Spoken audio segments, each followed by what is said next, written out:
It's been 70 years since World War II when B-17 bombers like this filled the skies over Europe.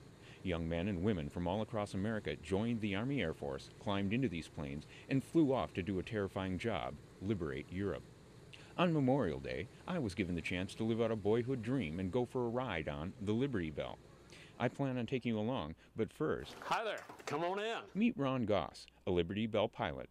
Today, he's leading our pre-flight briefing. As we come in, you'll notice control cables overhead. There were two sets of cables, one for the pilot and one for the co-pilot, in case one was disabled, and they often were. And now we're in the waist of the aircraft, and this is the waist gunner's area.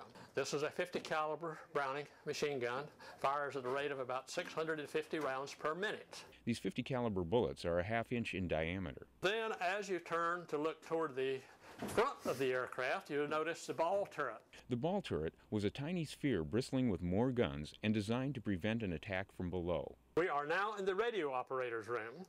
He had the little table with his main transmission and reception radio was here. We're now entering the bomb bay area. This was the area where all of the bombs were carried. This little narrow catwalk that I'm on was the walkway for the crew to walk back and forth.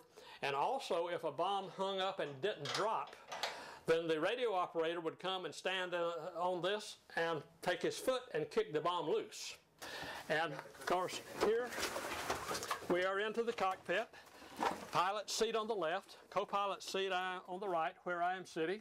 We do have a couple of modern radios in here, but by and large, all of the instrumentation is original. Down below us, right here in front of your feet, is the open area that lets you go into the bombardier's and navigator's position up in the nose of the aircraft. And that Norden bomb site is a functional bomb site. Now that we know our way around, let's get her up in the air. Nearly 13,000 of these bombers were built, and more than a third were lost in combat. After the war, most were sold for scrap and the rest slowly disappeared. Today, there are only 14 still flying, making this ride a rare opportunity. We are like a flying museum. It is a piece of history. As exciting as this is, there are constant reminders that this aircraft was a machine of war. There are guns, and more guns, and more guns.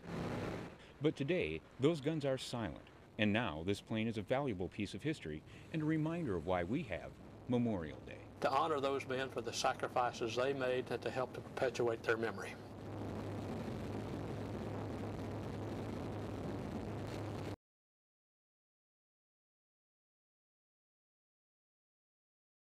Oh, there's something in there. This could be a sixth grader's dream, mucking around in pond water finding critters. Get set, go!